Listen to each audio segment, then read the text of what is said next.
Just real quick review today, guys. Lazarus Naturals Cycling Frog CBD Isolate, Hawaiian Citrus,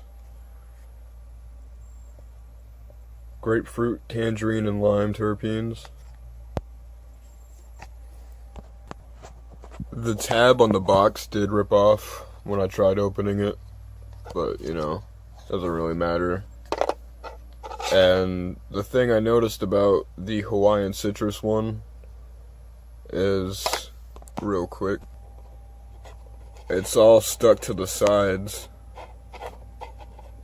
because of the moisture from the terpenes, as opposed to just being in little clumps and balls like the Valencia Orange one was.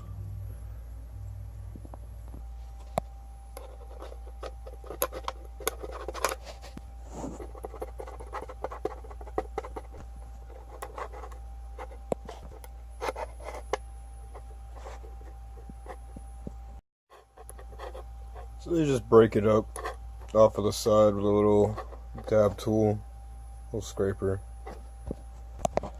There's actually quite a decent amount in there after I broke it up.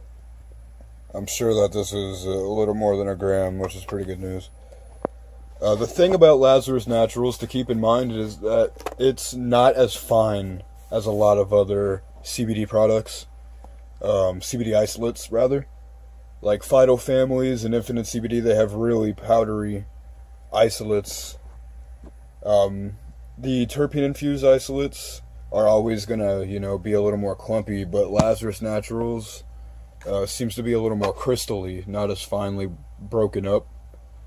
So it's really uncomfortable when using this brand sublingually. So this is really a dabbing isolate, or one to add to salves, topicals, beverages, food, etc. It smells kind of like a powdery citrus, kind of like a, I don't know, again, like a pixie stick. Kind of little tangy flavor. I'm a little temp dabbing it. So, it's 99% CBD isolate. It's gonna give you some uplifting effects, especially with some of those citrus terpenes in there. Overall, it's a decent product. I prefer a more fine powder myself, but this stuff is just fine.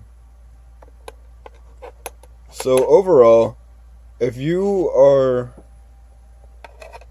buying your first terpene infused isolate, I wouldn't recommend this brand just because there's better options for the same exact price on drgancha.com.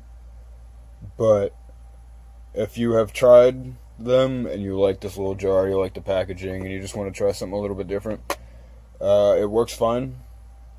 But overall, there are some better products for the same price. Put it on my finger real quick so you guys can see just how coarse it is in comparison to the other fine powders. What I meant earlier by using it sublingually is just by throwing the isolate under your tongue itself. I'm sure making a tincture out of this would work just fine.